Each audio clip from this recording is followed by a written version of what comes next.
প্রযুক্তির উৎকর্ষতায় অনন্য উচ্চতায় পৌঁছে যাচ্ছে চীন। মানুষের জন্য জটিল সব কাজও তারা প্রযুক্তির মাধ্যমে হাতের স্পর্শ ছাড়াই সম্ভব করে তুলছে। এবার তারা নিয়ে এলো এমন এক বিমান যা পাইলট ছাড়াই উঠতে সক্ষম। মঙ্গলবার চীনের দক্ষিণ পূর্ব সিচুয়ান প্রদেশের নানচং শহরে দুটি মনুষ্যবিহীন বিমান সফলভাবে প্রথম যাত্রা সম্পন্ন করে।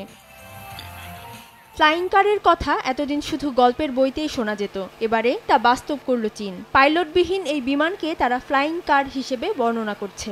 ৮টি আর্ম এবং ১৬টি প্যাডেল বিশিষ্ট এই বিমান উত্তর পূর্ব সিচুয়ান প্রদেশের দর্শনীয় স্থানগুলো ঘুরে বেরিয়েছে। মনুষ্যবিহীন এই আকাশযান স্বল্প উচ্চতায় ভ্রমণ করবে। বিমানটি চলাচলের জন্য এবছরের শেষ নাগাদ চীন ৭৬ কিলোমিটার লম্বা ভ্রমণপথ তৈরি করবে বলে জানা গেছে। অথরা শ্রেয়সী অথই, সময় সংবাদ।